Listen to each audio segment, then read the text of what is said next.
Welcome, Impactful Parents. It's time for the Impactful Parenting Podcast, where I give you parenting tips and resources to make you a more impactful parent to your school-age child. I am your host, Kristina Campos. Welcome, Impactful Parents. Today we're going to be talking about fostering entrepreneurship with your child or teenager. Hello, my name is Kristina Campos. I'm founder of the Impactful Parent, and I help parents of school-age children who want to be one step ahead of their kids to turn their chaos into connection with their adolescent. I'm a mom of four, a teacher that's taught every grade from preschool through high school, and today I help moms and dads like yourself to navigate that exhausting, confusing, frustrating, but rewarding world of parenting. So welcome to the Impactful Parent. And today I have a special guest. Her name is Margot Machol Bisnow. And Margot spent 20 years in government, including as an FTC commissioner and staff director of the President's Council of Economic Advisors. And for the last 10 years, she has spoken to parent groups about raising creative, confident, resilient children who achieve their dreams. And now she has a book. It is called Raising an Entrepreneur: How to Help Your Children Achieve Their Dreams and 99 Stories from Families Who Did. And it gives parents a step-by-step guide to how to foster their child's love for business and entrepreneurship so that their child can be inspired to their fullest potential. I am very happy to have Margot on the show today to share some of her expertise with our audience so that we can be more impactful parents. So let's get started.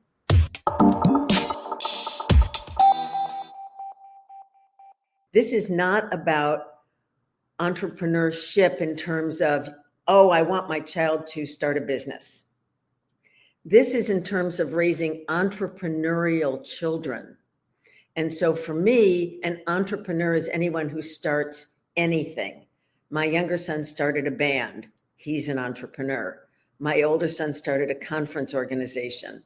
He's an entrepreneur. So the point is, raising children that want to start things. Now, in terms of how that happens, which is your question, it's so important for parents to pay attention to what gives their child joy and then to support that. Every one of the entrepreneurs I interviewed for my book had a passion outside of school. And every parent eventually, not always in the beginning, but eventually supported that passion when they realized how much joy it gave their child. For most of these people, that passion is not what they do today. Something like a third of them, including my older son, the passion was sports. And they played sports 5 hours a day right through into college. None of them is a professional athlete. That's not the point. The point is that when your child finds something they love, that they're committed to, that they're working hard at, that they're competing in, that they're trying to get better at, that they're pivoting when it's not working, that they're realizing that when they fail, it's how they learn and grow, that they keep trying new things and get better and better and better. And because they have chosen it and they have gotten better, they are getting self-confident and they are gaining all the skills they need so that if they do become an entrepreneur or whatever they do in their life, they will be more successful because they've learned grit and focus and hard work and determination and all that kind of thing. I mean, that's what we all want. That's what parents want. We want our kids to have all of those things that you're talking about. And now it's about how do we do that? How is raising that type of child different than a different kind of kid? So what is your different parenting maybe approaches or attitudes that we should employ if we have this type of budding entrepreneur on our hands? Right. So again, these future entrepreneurs all had a passion outside of school. And these parents weren't saying, stop spending so much time on your painting, writing music, acting, singing, dancing, playing chess, playing tennis, playing soccer, playing baseball, playing football, acting in plays, writing music, cooking, making things, building things, whatever they were doing. They weren't saying, stop that and go study your trigonometry, because they know that, let's face it, who needs trigonometry? So people my age, when we were growing up, there was a path that we followed, and it worked for all of us. And all these well-meaning parents, they think it's the same path, and they should urge their kids to follow it. Hey, get good grades in all your classes. Hey, get lots of extracurricular activities. These will make you attractive to a good college.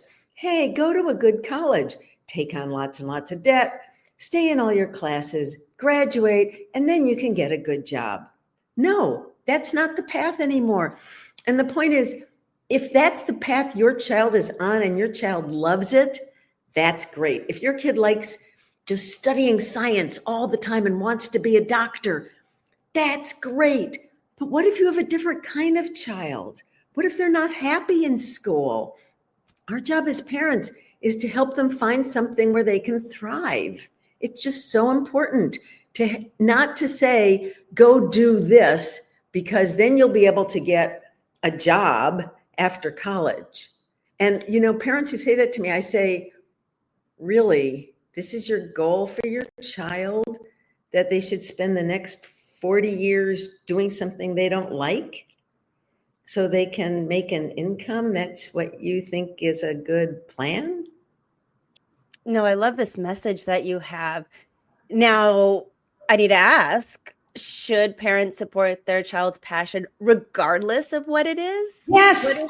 Yes. No, that's good to hear. There are parents out there who are going to be like, I can't, how it's really hard to support video games for me. There are going to be parents who are listening to this who say that, and I want them to be able to hear it. Like, I guess regardless of what it is that you're saying, yeah, support them. Yeah. So one of the people in my book, Thomas View, immigrant parents, they had this idea that he was going to be a scientist, and he was always in love with video games. And they always said, well, you can do that as long as you keep your grades up, but fine, do all the video games you want. One semester before he would have graduated from college with a degree in, physics or something, he got an opportunity to join the first intern class of electronic arts. And he took it, and he became the lead producer on League of Legends. Yes, another one in my book that's kind of relevant, John Chu, who just directed Wicked, the fabulous movie. And when his parents, they were immigrants and they had an idea that he would do something more traditional, his mom came into his room one night when he was a freshman in high school. He had been making movies, for fun, like since he was in fourth grade. And his mom said, put that away and get some sleep so you're prepared for school tomorrow. And he burst into tears. He said, you can't make me stop. This is what I love. This is what I want to do for my life. And she said, put it away. Let's talk tomorrow. And she picked him up at school the next day, and she'd been to the library and she had 10 filmmaking books. And she said, if you want to do it, be the best. And he said after that, like, his parents just always supported him. I mean, yeah, sometimes it's a big gulp, but let him go. I want to talk a little bit to you about that child that has really big ideas, really like this goals that are just amazing, maybe even to us parents might feel unattainable, but then there's this lack of drive or that grit that you were mentioning before, like that ability to, like, they start something and now the path isn't as easy as they thought, so now they want to quit. There's a lot of these kids out there, big ideas, don't like adversity. So how can parents support their child through that so they can get through it, so they can have that ability to persevere? Yeah, one of the people in my book, Radha Agarwal, says she laughs when people tell her that they're afraid to tell someone their idea. She says, ideas are cheap, execution is everything. And I think, I don't know. First of all, you can't make somebody keep going at something they hate. Our rule was always like, if you started something that we were paying for, you had to finish the semester, or you finished the 2-week camp or whatever. You can't just quit, like, in the very beginning. Sometimes there's a word, opportunity costs. Like you can't just say, oh, this is hard, I'm going to quit. But you have to get good enough that I really hate it, and that's why I want to quit. But yeah, if they hate it and they finished their project and they don't want to do that anymore, that's okay. I mean, there are people in my book, like they were going to be the world's greatest figure skater, and they were, ice skating for 5 hours a day. And then one day they said, I'm kind of done with this. Like, it's just not working for me anymore. And it's like, okay, go try something else. I mean, most of these people were not, the artists were doing pretty much the same thing for their whole life, but most of the other people, their passion changed over time. They did one thing for a few years, and then it morphed into something else, and then it morphed into something else. And I would say if your child isn't enthusiastic about continuing the project, maybe it's because it's not the right project. Maybe because it's a project somebody else suggested. Maybe it's because it's an aspect of a project that it's not that appealing to them. And I mean, maybe one thing, so it's so important to raise curious children. So ask your child, what is it you don't like about this? Is there a way you could do it differently? How would you change it? How would you try to make it something better than what it is? Like, why don't do it that way if you hate it that way? Try to change it. Try to, and by the way, that's how a lot of businesses get started. People start doing something and then they realize, there's this thing missing. There's this piece missing. There's this way it could be done differently. And that's how you start a business or an organization. So I think it's important, if a child isn't enjoying what they're doing, figure out why and help them, find a way to do it that they love, or find something else that they love. Now, I'd like to talk about your book. It's called Raising an Entrepreneur: How to Help Your Children Achieve Their Dreams. And it's 99 stories from families who did. Yes. Like, wow. Okay. First of all, let's give us an idea. What are we going to find inside? What are we benefiting from here? Hi. So here's my book. It's the second edition, so make sure you get this one. And I have a hard copy, and I have a Kindle, and I also read it. So if you like Audible. But if you listen to it, you don't get to see that each story begins with pictures of them when they were young and then a picture of them today. It's very approachable. It's 99 2 to 4 page stories. And each one sort of illustrates a point. And it was, so when I started doing this, I had no idea what I was going to find. I picked a very diverse group, half men, half women, every race, every religion, every socioeconomic background, divorced parents, married parents, single moms, big cities, small towns, big families, small families, you name it. And to my amazement, they were all basically raised the same. And this is a list of the ways that they were raised the same. So the first one is the one we were talking about: support a child's passion. The second one is let your child learn to win and lose, which kind of ties into what we were talking about before, having your kids learn to compete, and also learning to lose, and learning that losing is not a failure. Losing is how you learn to grow. And if you're afraid to lose, you're going to be afraid to take risks, and you'll never try anything new, and you won't be able to be creative. So don't worry about straight A's, which we were also talking about, because the most important thing is not how good their grades are and whether they get into the right school.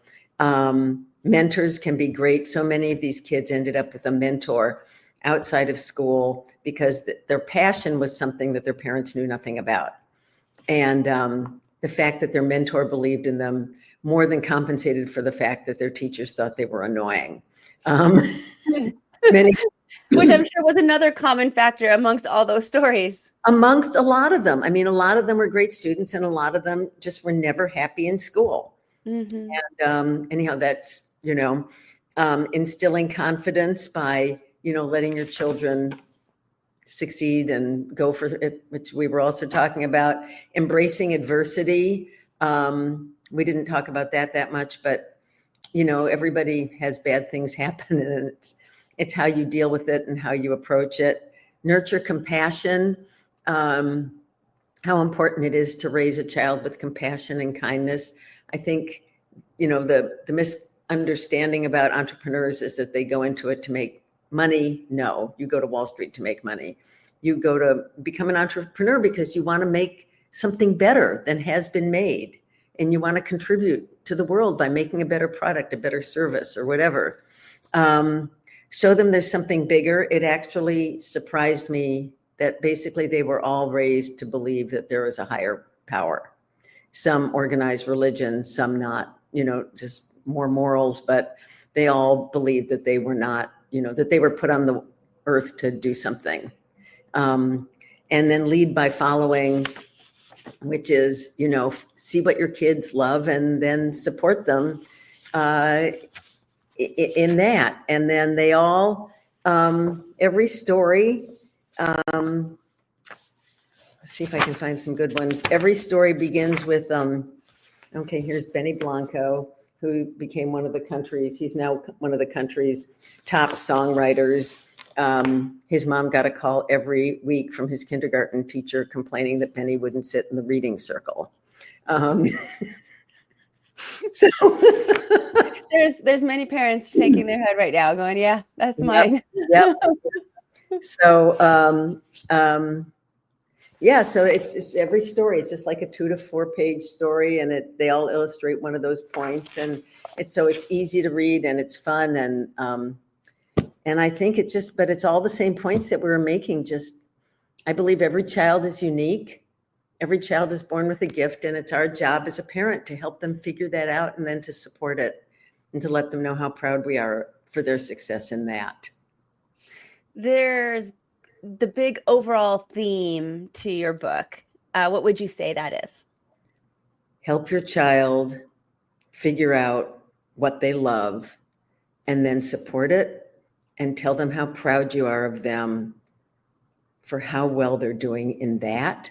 Tell them that there will be setbacks and that you're there for them for the setbacks and not to worry about the setbacks because that's how they're going to get better, and that you love them. Where can we find this book if we are resonating with everything that you're saying today? So my book is on Amazon. I also have a website, raisinganentrepreneur.com. If you go to my Instagram at Margot Bisnow, there's a link to both of them up at the top. And thank you. I'm glad you decided to be here today. Begin your Impactful Parent journey by downloading the Impactful Parent app. The Impactful Parent app is free so that you can carry help, tips, and parenting resources right in your pocket. Discover answers to your parenting questions and download that app today. You got nothing to lose. It's free on your phone's app store. So just search Impactful Parent and I'll be there. And then remember that this episode is just a small part of what the Impactful Parent offers. Also available are online courses, parent support groups, coaching services, and of course the app. Go to theimpactfulparent.com to find out more. But until next time, you got this. I'm just here to help. Thank you for listening today. Remember to subscribe and share this podcast with a friend. And don't forget, the Impactful Parenting Podcast is an extension of the Impactful Parent community. Go to the Impactful Parent website and download the free Impactful Parent app so you don't miss a parenting tip that can help you and your family. Thanks for listening today. So go to theimpactfulparent.com and see you next episode.